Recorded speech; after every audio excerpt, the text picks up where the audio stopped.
बिस्मिल्लाहिर्रहमानिर्रहीम। अस्सलामुअलैकुम स्टूडेंट्स,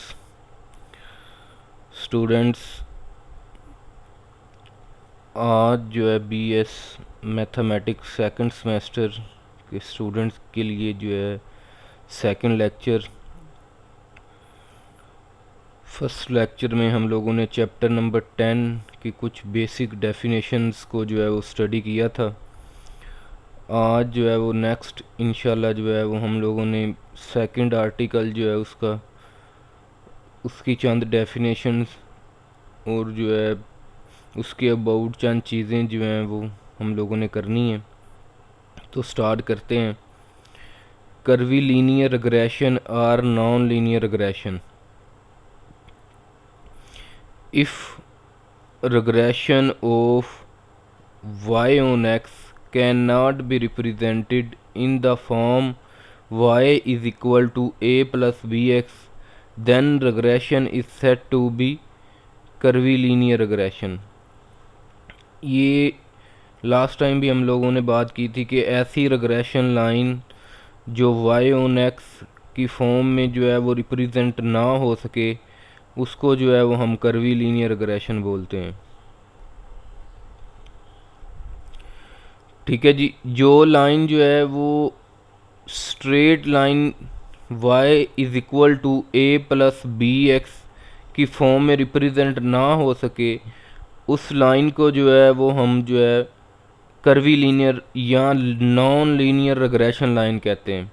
ठीक है जी। साथ ही इसकी एक और भी डेफिनेशन है, if the curve is not a straight line then the regression is set to be curvilinear regression between variables.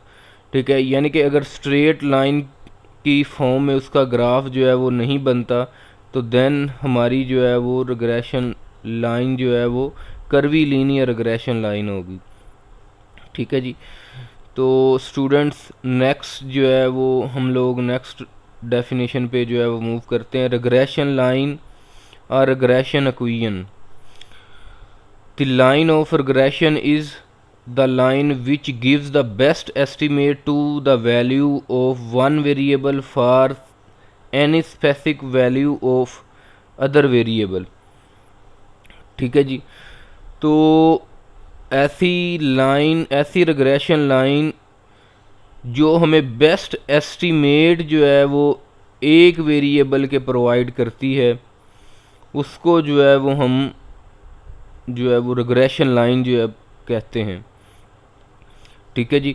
अब एस्टीमेट क्या है, हम कोई फार्मूला यूज़ करके कोई एक न्यूमेरिकल वैल्यू अगर किसी वेरिएबल की फाइंड कर लें तो उसको हम एस्टीमेट बोलते हैं। तो ऐसी रिग्रेशन लाइन जो हमें बेस्ट एस्टीमेट यानी कि बेस्ट न्यूमेरिकल वैल्यू जो है वो फाइंड करके देती है वो हमारी जो है वो लीनियर रिग्रेशन लाइन या रिग्रेशन इक्वेशन जो है इसको हम बोलते हैं।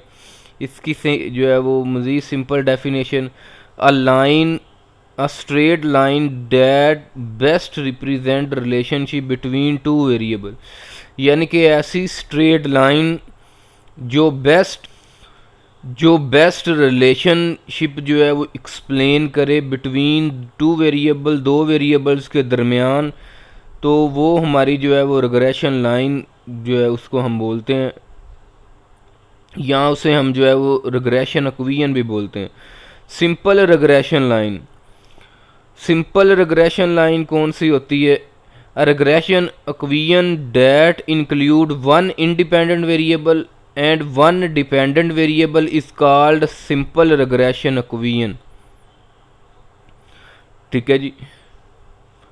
रिग्रेशन लाइन जो है वो बेसिकली दो तरह की होती हैं हमारे पास, एक सिंपल रिग्रेशन इक्वेशन होती है और दूसरी जो है वो मल्टीपल रिग्रेशन इक्वेशन होती है।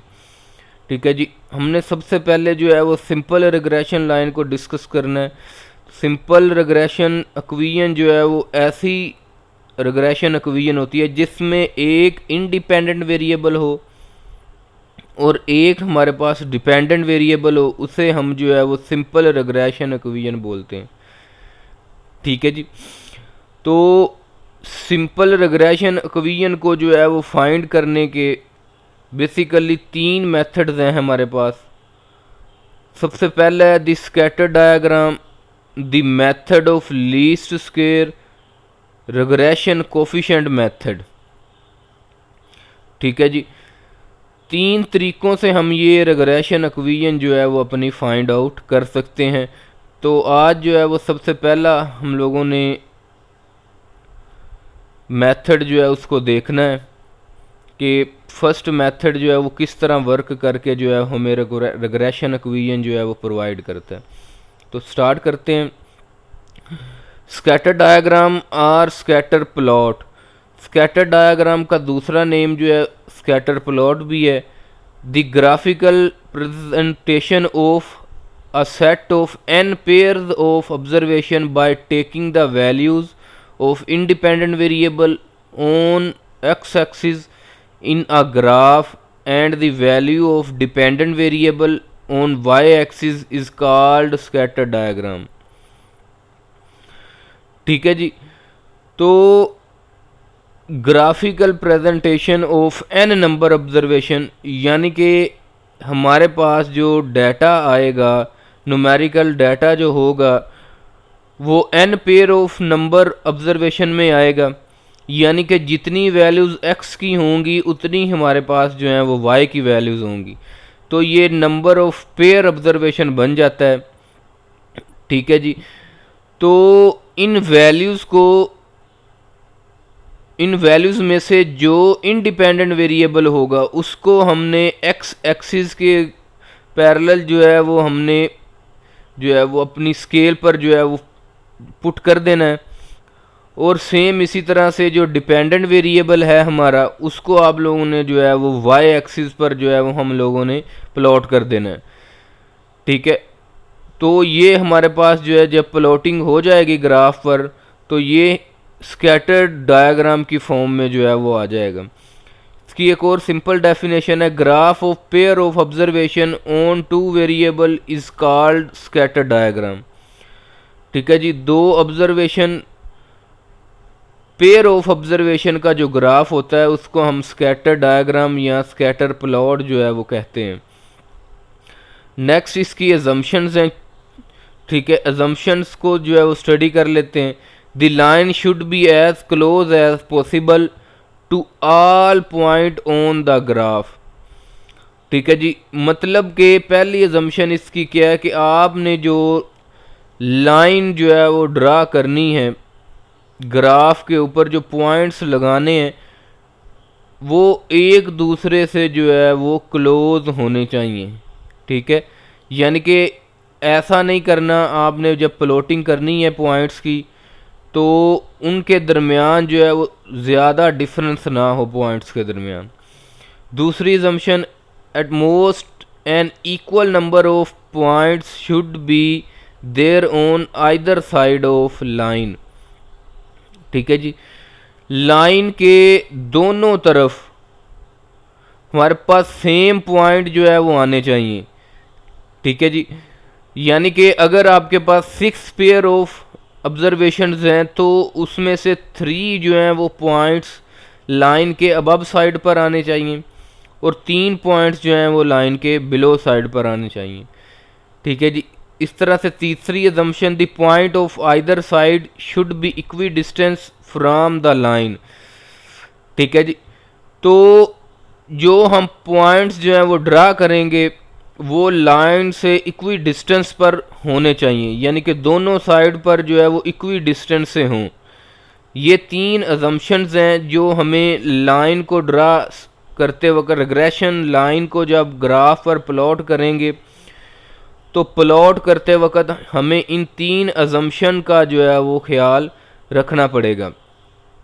ठीक है जी, उसके बाद इसके मेरिट्स हैं एंड लिमिटेशंस ऑफ मेथड, यानी कि स्कैटर डायग्राम की कुछ जो है वो मेरिट्स हैं और कुछ लिमिटेशन हैं, ये भी डिस्कस कर लेते हैं। This method is very simple and easy. ये मेथड जो है नहायत आसान और बहुत ज़्यादा सादा है। इसको जो है वो प्रेजेंट करने के लिए, सॉल्व करने के लिए ना तो ज़्यादा टाइम जो है वो लगता है और बहुत ज़्यादा आसान है ये। दूसरा, it does not take much time to draw the estimating line, यानी कि हमारे पास जितना मर्जी जो है वो नंबर ऑफ ऑब्जर्वेशन वाला डाटा आ जाए, उसको जो है वो सॉल्व करने के लिए, एस्टिमेट करने के लिए लाइन को हमें जो है वो ज़्यादा वक्त जो है वो नहीं लगता। तीसरा इसका ड्रॉबैक है कि the line is drawn free hand. हम जो अपनी रिग्रेशन इक्वेशन लगाते हैं वो फ्री हैंड कर्व की फॉर्म में आती है, ठीक है जी। So different persons may draw different line for the same data, ठीक है। तो इसका ड्रॉबैक ये है कि हर स्टूडेंट जो है वो दूसरे स्टूडेंट से जो है वो डिफरेंट लाइन जो है वो ड्रा करेगा, ठीक है जी। सेम डाटा होगा हमारे पास, हर पर्सन का जो है वो ये लाइन जो ड्रा होगी ग्राफ पर वो डिफरेंट होगी, ठीक है जी। तो इस तरह से जो है वो हमें सेम डाटा का हर जो है वो स्टूडेंट के लिए या हर पर्सन के लिए जो है वो ग्राफ अलहदा से देखने को मिलेगा, ठीक है student. Thank you very much.